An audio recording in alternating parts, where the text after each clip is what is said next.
ظاہر ہوا تاکہ وہ اپنی بادشاہت کا اظہار کر سکے۔ اس سے پہلے کہ ہم کلام مقدس کی طرف چلے، ہم دیکھیں گے کہ پام سنڈے یا کھجوروں کا اتوار ہم کیوں مناتے ہیں۔ تو یاد رکھیں کہ ہر ایک دن کی مسیحیت کے اندر ایک اہمیت ہے۔ جیسے ہم مبارک جمعہ جو مناتے ہیں وہ مسیح خداوند کی مصلوبیت کے دن کے طور پر مناتے ہیں، ایسا ہی ہے۔ اور عید قیامت المسیح جو ہم مناتے ہیں وہ اس کی جی اٹھنے کی عید ہے۔ اور پام سنڈے یا کھجوروں کا اتوار جو ہے، اس کو منانے کا مقصد یہ ہے کہ اس دن خداوند یسوع مسیح ناصری یروشلم شہر کے اندر ایک بار دوبارہ سے گدھے کے بچے کے اوپر داخل ہوا اور اس کا زبردست استقبال کیا گیا، اور یہ اس کا داخل ہونا اس بات کو ظاہر کرتا تھا کہ وہ پیشن گوئیوں کے مطابق ایک مسیح ہے، یعنی خداوند یسوع مسیح نے پہلی بار اپنے آپ کو ایک روحانی بادشاہ کے طور پر پیش کیا۔ اسی لیے ہم پام سنڈے مناتے ہیں۔ ہاللیلویا۔ تو آج کا دن خداوند یسوع مسیح جو تھا وہ یہودی قوم پر ظاہر ہوا کہ وہ آنے والا نجات دہندہ وہی تھا، آنے والا مسیحا وہی ہے، آنے والا بادشاہ وہی ہے، اور وہی ہمارا روحانی بادشاہ ہے۔ اور اسی لیے لکھا ہے کہ یہودی قوم نے اپنے کپڑے اس کی راہوں میں بچھائے اور ہوشنا کے نعرے لگائے اور کہا مبارک ہے وہ جو خداوند کے نام سے آتے ہیں، عالم بلا پر ہوشنا ہوشنا۔ ہاللیلویا۔ تو یہ ان کا اقرار تھا، ان کا اظہار تھا، اور خداوند یسوع مسیح نے اپنے آپ کو ایک بادشاہ کے طور پر پیش کیا۔ مگر افسوس کی بات یہاں پر ہمیں یہ نظر آتی ہے کہ یہودی قوم نے یسوع مسیح کو قبول تو کیا، مگر انہوں نے یسوع مسیح کو روحانی طور سے قبول نہیں کیا۔ میرے ساتھ رہیے گا، اس بات کو آج ہم نے سمجھنا ہے۔ آج ہم سمجھیں گے کہ ہم جو پام سنڈے منا رہے ہیں، کیا یسوع ہمارا روحانی بادشاہ ہے، یا ہمارا ٹاپک کیا ہے جی؟ یسوع ہمارا۔ تو ہم دیکھیں گے کہ ہم جو پام سنڈے منا رہے ہیں، کیا اس کی اہمیت کو جانتے ہیں؟ کیا یسوع واقعی ہی ہمارا روحانی بادشاہ ہے، یا ہم بھی یہودی قوم کی طرح صرف اور صرف لفظوں سے اس کو بادشاہ کہتے ہیں؟ آج اس بات کو جانیں گے۔ میرے ساتھ نکالیں مقدس متی رسول کی معرفت لکھی گئی انجیل، اس کا 21 باب پڑھیں جی ذرا، اس کی پہلی 11 آیات جس کے اندر یہ واقعہ مرقوم ہے۔ Matthew 21 verse 1 to 11۔ اور جب وہ یروشلم کے نزدیک پہنچے اور زیتون کے پہاڑ پر بیت فگے کے پاس آئے، تو یسوع نے 2 شاگردوں کو یہ کہہ کر بھیجا کہ اپنے سامنے کی گاؤں میں جاؤ، وہاں پہنچتے ہی ایک گدھی بندھی ہوئی اور اس کے ساتھ بچہ پاؤ گے، انہیں کھول کر میرے پاس لے آؤ، اور اگر کوئی تم سے کچھ کہے تو کہنا کہ خداوند کو ان کی ضرورت ہے، وہ فی الفور انہیں بھیج دے گا۔ یہ اس لیے ہوا کہ جو نبی کی معرفت کہا گیا وہ پورا ہو کے صیون کی بیٹی سے کہو کہ دیکھ تیرا بادشاہ تیرے پاس آتا ہے، وہ حلیم ہے اور گدھے پر سوار ہے، بلکہ لادو کے بچے پر۔ پس شاگردوں نے جا کر جیسا یسوع نے ان کو حکم دیا تھا ویسا ہی کیا، اور گدھی اور بچے کو لا کر اپنے کپڑے ان پر ڈالے اور وہ ان پر بیٹھ گیا۔ اور بھیڑ میں سے اکثر لوگوں نے اپنے کپڑے راستہ میں بچھائے، اور اوروں نے درختوں سے ڈالیاں کاٹ کر راہ میں پھیلائیں، اور بھیڑ جو اس کے آگے آگے جاتی اور پیچھے پیچھے چلی آتی تھی پکار پکار کر کہتی تھی، ابن داؤد کو ہوشنا، مبارک ہے وہ جو خداوند کے نام پر آتا ہے، عالم بالا پر ہوشنا۔ اور جب وہ یروشلم میں داخل ہوا تو سارے شہر میں ہلچل پڑ گئی، اور لوگ کہنے لگے یہ کون ہے؟ بھیڑ کے لوگوں نے کہا یہ گلیل کے ناصرت کا نبی یسوع ہے۔ جی، تو یہ واقعہ ہم دیکھتے ہیں کہ یہ واقعہ کب وجود میں آیا، کہ جب خداوند یسوع مسیح مصلوب ہونے والے تھے، تو مصلوبیت سے 1 ہفتہ پہلے، یہ 1 ویک پہلے کی بات ہے، 1 ہفتہ پہلے لکھا ہے کہ خداوند یسوع مسیح نے اپنے شاگردوں کو بولا کہ جاؤ اور ان کے لیے گدھے کا ایک بچہ لے کے آؤ. اور جب یسوع مسیح نے اس گدھے کے بچے کے اوپر بیٹھے اور جب شہر میں داخل ہوئے تو اس کا بڑا شاہانہ استقبال ہوا اور لوگوں نے اس کے لیے نعرے لگائے, اس کے لیے کھجوروں کی ڈالیاں لہرائیں اور اس کو ظاہری اور ایک سیاسی بادشاہ کے طور پر قبول کیا. اور یاد رکھیں کہ یہ واقعہ یعنی مسیح خداوند کا گدھے کے بچے کے اوپر بیٹھ کے آنا کوئی حادثہ نہیں تھا, بلکہ پرانے عہد نامہ کی پیشن گوئیوں کے مطابق تھا. اگر ہم زکریا نبی کا صحیفہ اس کے 9ویں باب کی 9ویں آیت دیکھیں تو وہاں پہ لکھا ہے, آئے بنت سیون تو نہایت شادمان ہو, آئے دختر یروشلم خوب للکار, کیونکہ دیکھ تیرا بادشاہ تیرے پاس آتا ہے, وہ صادق ہے اور گدھے پر بلکہ جوان گدھے پر سوار ہے. تو یہ جو مسیح خداوند کا گدھے کے اوپر بیٹھ کر آنا, یروشلم میں داخل ہونا تھا, یہ کوئی حادثاتی بات نہیں تھی, بلکہ یہ پیشن گوئیوں کے عین مطابق تھا. خداوند یسوع مسیح کے حق میں اس بات کی پیشن گوئی کی گئی تھی اور یسوع مسیح اسی پیشن گوئی کے مطابق اپنی موت سے, اپنی مصلوبیت سے ایک ہفتہ پہلے یروشلم شہر میں داخل ہوا اور اس نے اپنے آپ کو ایک روحانی بادشاہ کے طور پر پیش کیا. یاد رکھیں کہ ان زمانوں کے اندر جب جو بادشاہ ہوتے, جب وہ کسی شہر میں داخل ہوتے تو وہ ہمیشہ گھوڑوں پر داخل ہوتے, وہ گدھے پر داخل نہیں ہوتے تھے.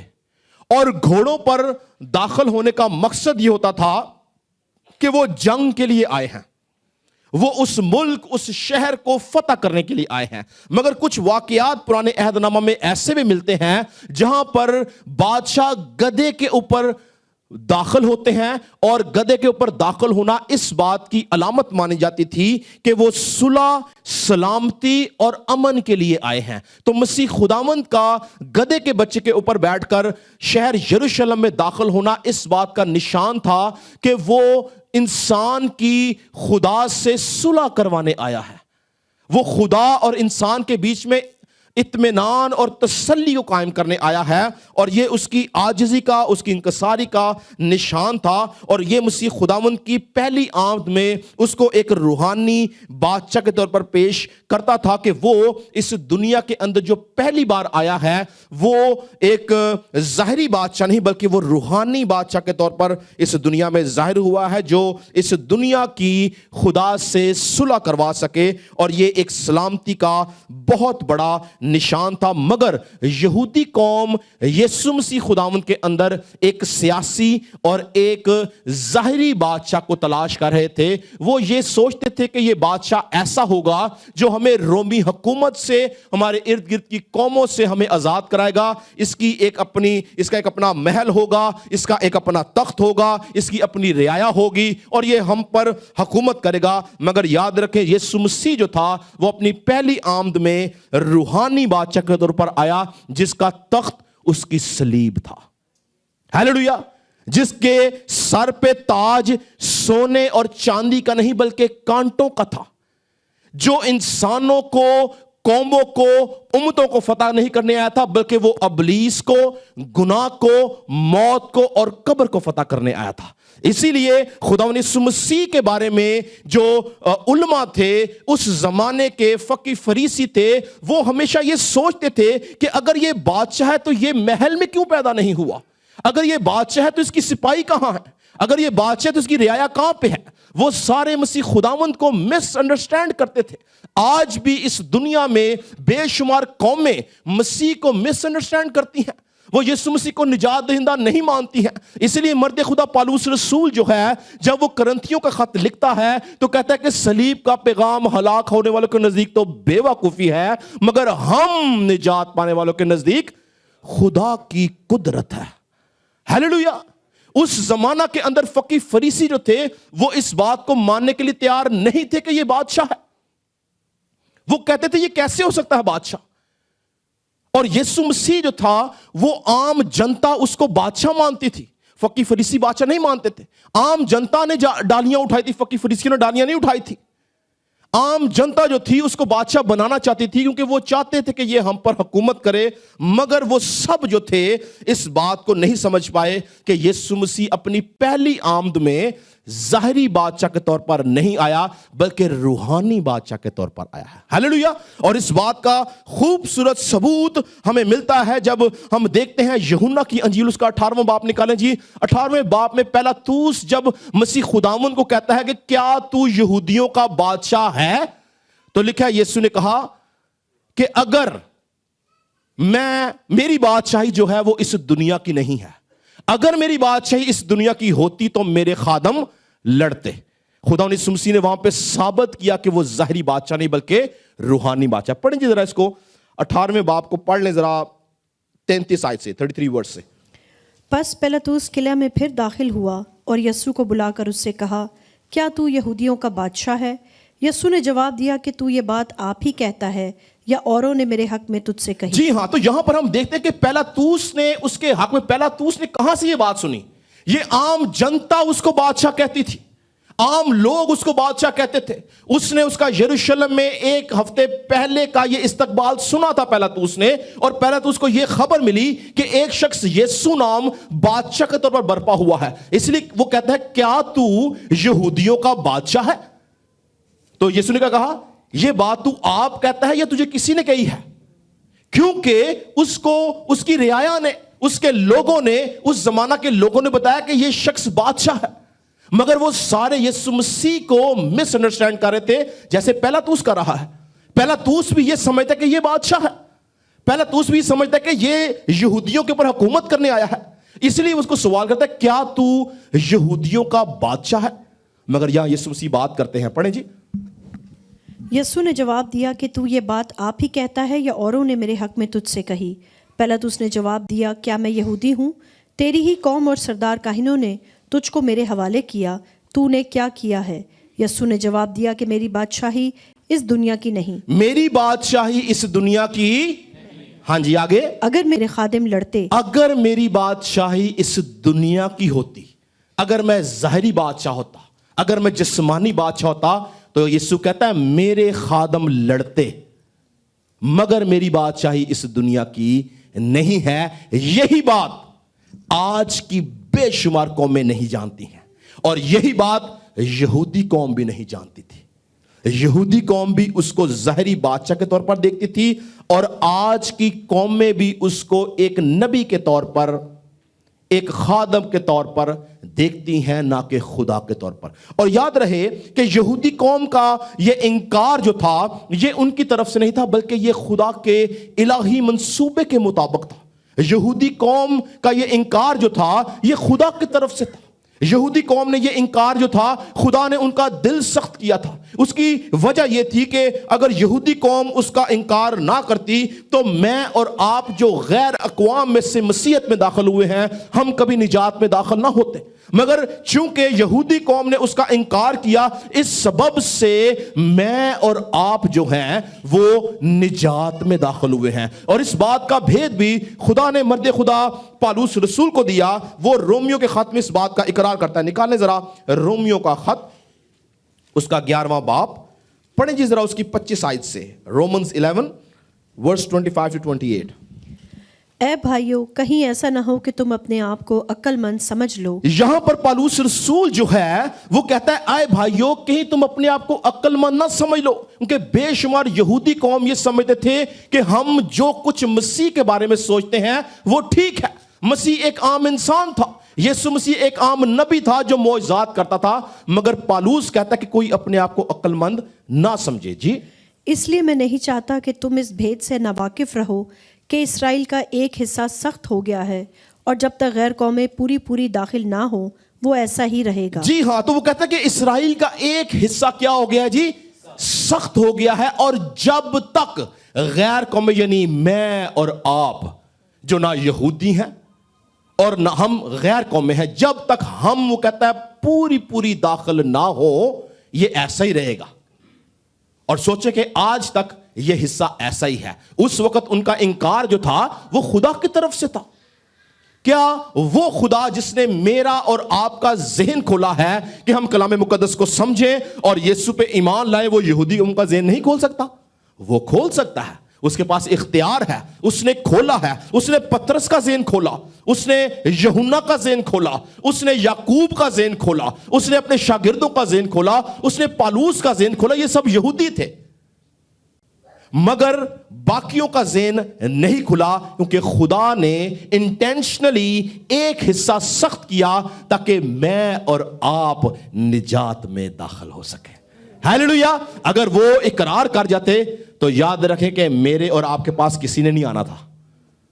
ان کے انکار کی وجہ سے جو شاگرد تھے وہ پراگندہ ہوئے اور پوری دنیا میں گئے, اور پوری دنیا میں انہوں نے انجیل کی منادی کی اور غیر اقوام کو کلام سنایا, مسیح کی گواہی سنائی. اور اس گواہی کے سبب سے آج میں اور آپ جو شاید ہندو تھے, مسلمان تھے, پارسی تھے, فارسی تھے, ہم سب جو ہیں اس گواہی کے سبب سے جو شاگردوں نے سنائی, آج ہم یسوع مسیح پہ ایمان لے کر آتے ہیں.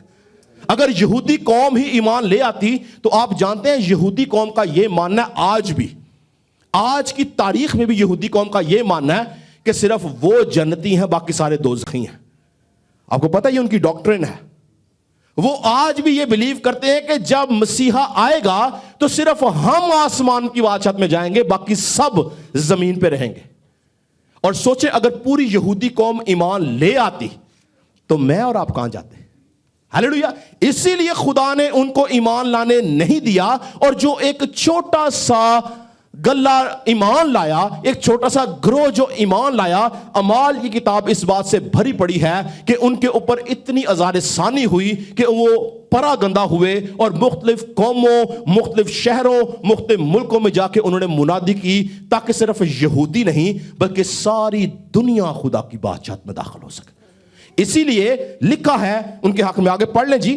پیشن گوئی یہ ہے کہ اسرائیل کا سارا گھرانہ نجات پائے گا. پڑھیں آگے کیا لکھا ہے. اور اس صورت سے تمام اسرائیل نجات پائے گا. اور اس صورت سے تمام اسرائیل, یعنی خدا نے اگر ان کا دل سخت کیا ہے تو ایک وقت آئے گا کہ خدا ان کا دل نرمائے گا, اور لکھا سب اسرائیل جو ہے وہ بادشاہت میں جائیں گے. ہیلیلویا. خدا کے کیسے خوبصورت پلان ہیں, آئیں اس کے پلانز کے لیے زوردار تالی بجائیں گے کہ وہ اپنی حکمت کے ساتھ, علمیت کے کلام کے ساتھ, حکمت کی روح کے ساتھ وہ ہر چیز کو لکھا ہے سنبھالے ہوئے ہے.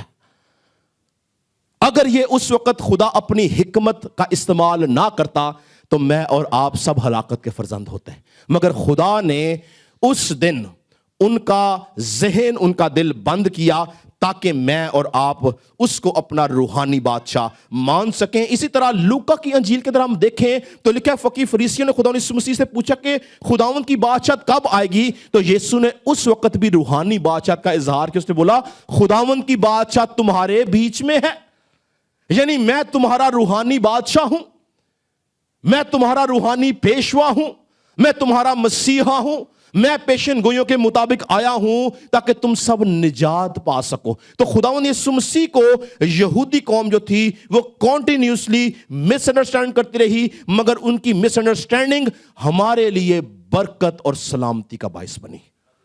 ہم نجات میں داخل ہوئے ہیں. آج ہم جو کھجوروں کا اتوار مناتے ہیں, پام سنڈے, ہم اس یاد میں مناتے ہیں کہ یسوع ہمارا روحانی بادشاہ ہے. یسوع ہمارے ذہنوں پہ, ہمارے دلوں پہ حکومت کرتا ہے.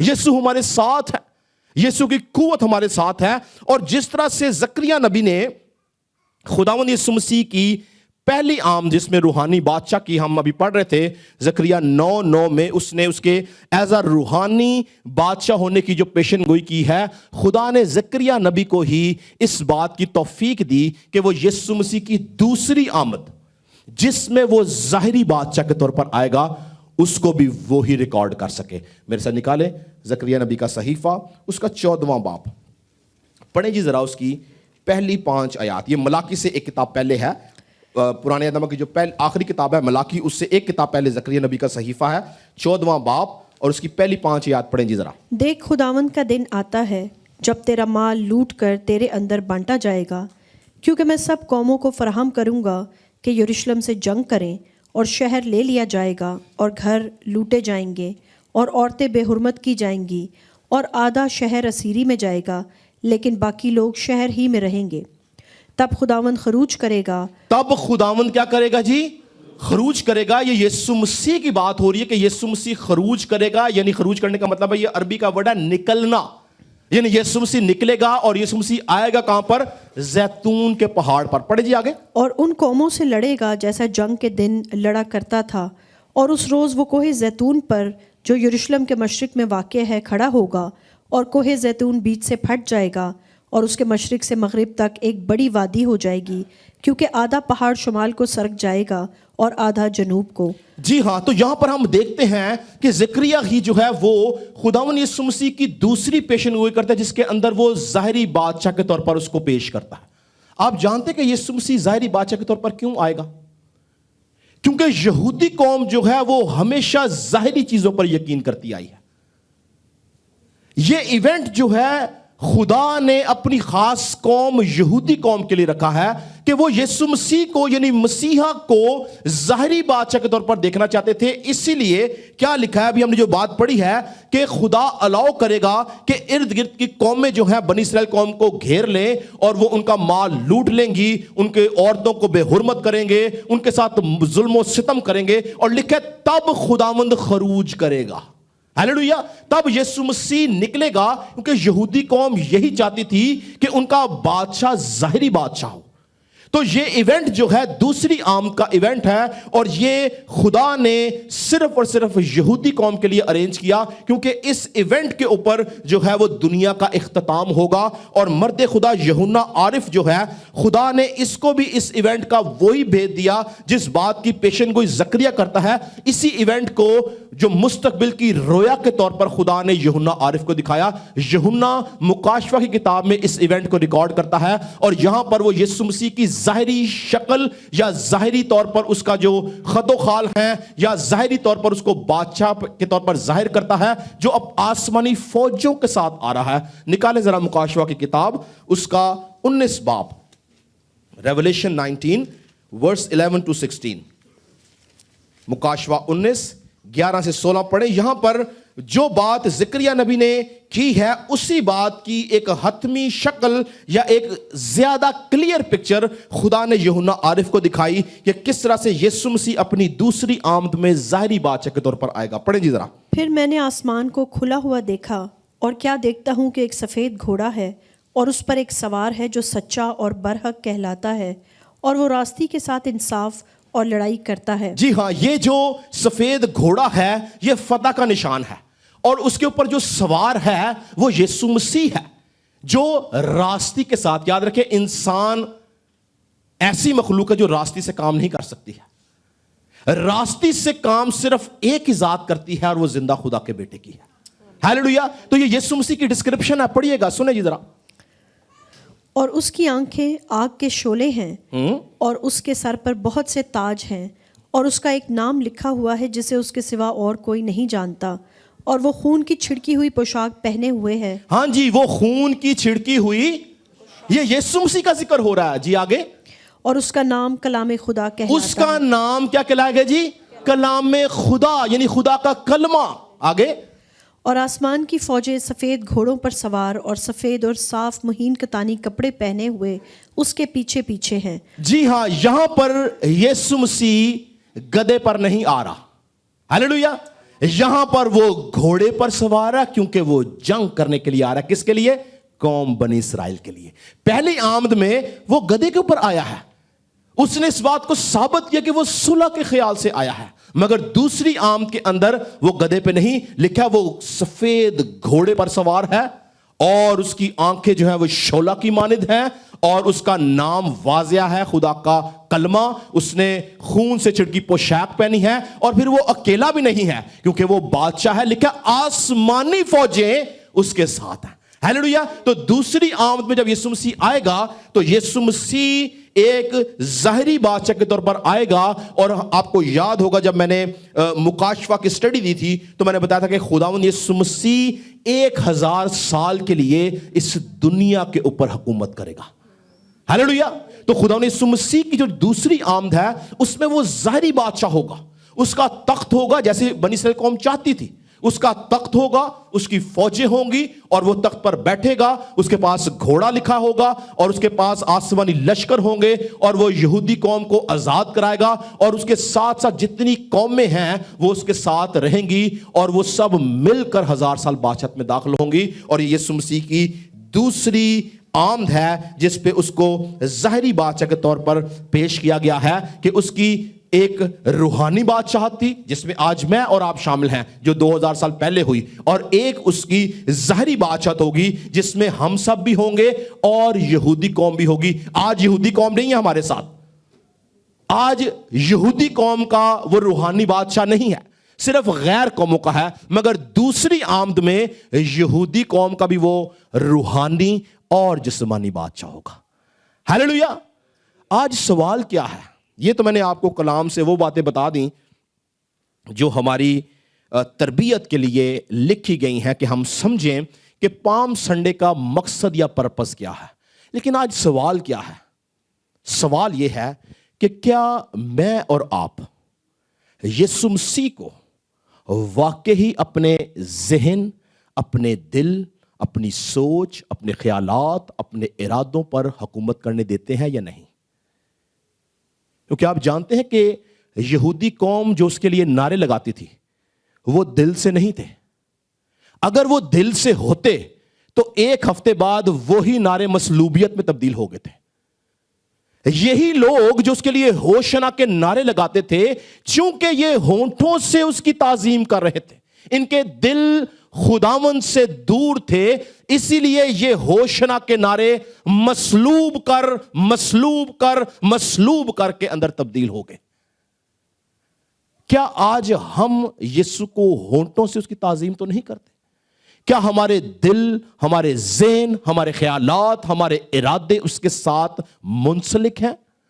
کیا ہم یسوع کو واقعی اپنے پر حکومت کرنے دیتے ہیں؟ اس کا نشان کیا ہے؟ میرے ساتھ رہیے گا, بس ہم ختم کرنے والے ہیں. اس کا نشان کیا ہے؟ کیسے آپ جان سکتے ہیں کہ یسوع آپ کے دل پر, آپ کے ذہن پر, آپ کے خیال پر حکومت کرتا ہے؟ جب آپ گناہ سے, بدی سے, ابلیس سے اور ابلیس کے کاموں سے نفرت کرتے ہیں. پر اگر آپ کنٹینیوسلی اس بات کا اقرار کریں کہ یسوع میرا بادشاہ ہے, اور اگلے ہی لمحے میں آپ گناہ اور بدی میں شامل رہیں یا انڈلج رہیں یا اس کے اندر رہیں, تو یاد رکھیں کہ آپ یہودی قوم کی طرح اس کا ہونٹوں سے اقرار کر رہے ہیں, وہ ہمارے دل پہ, ہمارے ذہن پہ حکومت نہیں کرتا ہے. آج اس بات کو سمجھنا ہے. پام سنڈے ہم منا تو رہے ہیں, کیا ہم اس کے معنی جانتے ہیں؟ کیا یسوع ہمارے دل کے اوپر راج کرتا ہے؟ کیا ہمارے ذہن یسوع کے ساتھ ہیں؟ کیا ہمارے ارادے یسوع کے ساتھ ہیں؟ کیا ہمارے خیالات یسوع کے ساتھ ہیں؟ یا ہم یہودی قوم کی طرح ظاہری طور پر اس کے لیے ہوشنا کے نعرے لگا رہے ہیں؟ غور کریں گے اس بات کے اوپر. ہمارا یہ دن منانا اسی وقت ہمارے لیے فائدہ مند ہے جب ہم یسوع کو اپنے ذہنوں پہ حکومت کرنے دیتے ہیں, جب یسوع ہمارے دل میں رہتا ہے, جب ہم گناہ کے اور بدی کے خلاف جو ہے وہ نفرت کرتے ہیں. اور یاد رہے کہ جب ہم گناہ اور بدی کے خلاف کھڑے ہوں گے اور ان سے نفرت کریں گے, ہم گناہ سے دور رہیں گے. یاد رکھیں, ایسا نہیں ہے کہ ہم سے غلطی خطا ہوتی نہیں ہے. میں ہمیشہ ایک بات کہتا ہوں, اگر کوئی یہ دعویٰ کرتا ہے نا کہ اس کی زندگی میں کوئی خطا یا غلطی نہیں ہے, تو وہ جھوٹا ہے. اور یہ میں نہیں کہتا, پہلا یوحنا لکھا کہ اگر کوئی یہ دعویٰ کرے کہ وہ گناہ نہیں کرتا, وہ جھوٹا ہے. اور لکھا کہ وہ اس کو جھوٹا ٹھہراتا ہے, یعنی یسوع مسیح کو جھوٹا ٹھہراتا ہے. ہم سب جو ہیں کہیں نہ کہیں غلطی خطا کرتے ہیں, ہم کمزور ہیں. لیکن یہ بات سوچنے والی ہے کہ یہ غلطی خطا ہماری روٹین کا حصہ ہے. کیا ہم کبھی اس غلطی خطا کے خلاف روزہ رکھتے ہیں؟ کیا ہم اپنی بری عادتوں کے خلاف سٹینڈ لیتے ہیں؟ کیا ہم بری عادتوں کے خلاف یسوع کے سامنے آنسو بہاتے ہیں؟ کیا ہم گناہ سے ریزسٹ کرتے ہیں؟